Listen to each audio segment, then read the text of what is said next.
আজ ম্যাথ 145 প্রশ্ন। একটি পরীক্ষায় জামাল ও কামাল যথাক্রমে 90% ও 80% নম্বর পায়। পরীক্ষায় মোট নম্বর 800 হলে উভয়ের প্রাপ্ত নম্বরের ব্যবধান কত? তাহলে আমরা বের করি কত নম্বর পেল।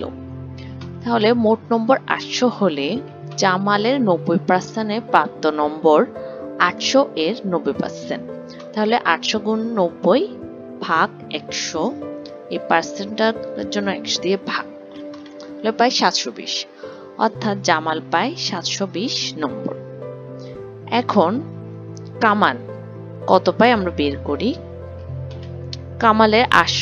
কামালের 80% প্রাপ্ত নম্বর 800 এর 80%, 800 গুণ 80 ভাগ 100, 640।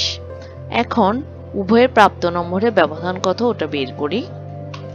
উভয়ের প্রাপ্ত নম্বরের ব্যবধান 720 মাইনাস 640, 80, অর্থাৎ তাদের প্রাপ্ত নম্বরের ব্যবধান 80। এই ধরনের আরো ভিডিও পেতে please subscribe my YouTube channel. Please আমার চ্যানেলটাকে গ্রো করার জন্য হেল্প করুন। ধন্যবাদ। আল্লাহ হাফেজ।